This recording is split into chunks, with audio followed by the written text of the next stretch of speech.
हाँ हमारी बहनों, आज नवरात्रि के उपलक्ष्य में मैं आपसे नव जागरण की बात करूंगी। हम गाते हैं गाना जागो तुम्ही जागो, नव दुर्गा जागो, और उसकी विशेषताएं भी हम व्याख्यान करते हैं जो मैं आपको बताऊंगी। लेकिन क्यों इस दुर्गा को जगाने के पहले क्या हम नहीं जा सकते हैं? आपको एक छोटी सी कहानी सुनाना चाहूंगी। रामचंद्र जी जब सीता को वनवास से लेके बचाने के लिए रावण के पास से और युद्ध की तैयारी कर रहे थे, तो बहुत दिनों से युद्ध करके भी वो रावण को परास्त नहीं कर पा रहे थे।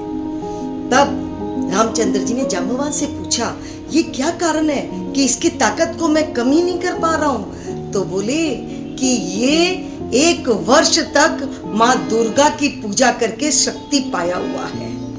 तब रामचंद्र जी बोले, तब क्या करें? तो जांबवान बोले, ये तो असुर है तो इसे 1 वर्ष लगा, लेकिन आप यदि दुर्गा की याचना और प्रार्थना और पूजा करते हैं तो आप जैसे संत महात्मा महाराज और दैवीय शक्ति वाले आप तो 9 दिन में दुर्गा को जीत सकते हैं। तो वहां पर आश्विन मास के इसी प्रतिपदा पर रामचंद्र जी ने दुर्गा जी का आह्वान किया और 9 दिन की पूजा करने की ठानी, और वो 9 दिन पूजा करने लगे। 9वें दिन, नवमी के दिन जब वो पुष्प चढ़ा रहे थे तो 108 पद्म से एक पद्म माँ दुर्गा ने हटा दिया, क्योंकि वो भी रामचंद्र जी के ताकत का अंदाजा लगाना चाह रहे थे। तब रामचंद्र जी को जब एक पुष्प कम पड़ा तो वो अपनी आंखें माँ को फूल स्वरूप में भेंट कर दिए। तब माता जागी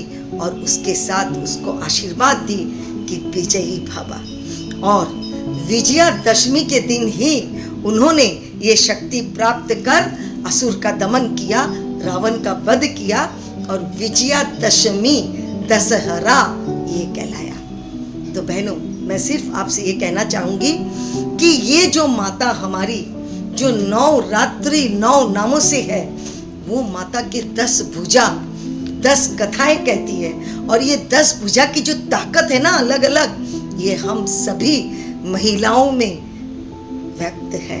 सिर्फ हमें जागृत करना है, हम क्या क्या नहीं कर सकते हैं ये बताना है, और 10 भुजा बन असुरों का वध करना अब हमारी नियति बन गई है। तो मैं आज आपको यही कहना चाहूंगी कि उन 10 भुजाओं की जो ताकत हमारे भुजाओं में है, हमारे अंतर्मन में है, हमारे मस्तिष्क में है, कारण क्योंकि भगवान ने हमें गढ़ा ही ऐसे है, क्योंकि हम जन्म दे सकते हैं, हम सहन कर सकते हैं, हम प्रयोजन कर सकते हैं, प्रबंधन कर सकते हैं, हम सब कुछ कर सकते हैं। तो उसी जागृत को, अपने दिव्य शक्ति को जागृत करें, और उन असुरों के दमन के लिए आज हमें एकजुट होकर खड़ा होना है। हमारे शोभाषा में नवरात्रि पर यही एक शोभाषा का आपको मैं परिभाषा बता सकती हूँ। धन्यवाद।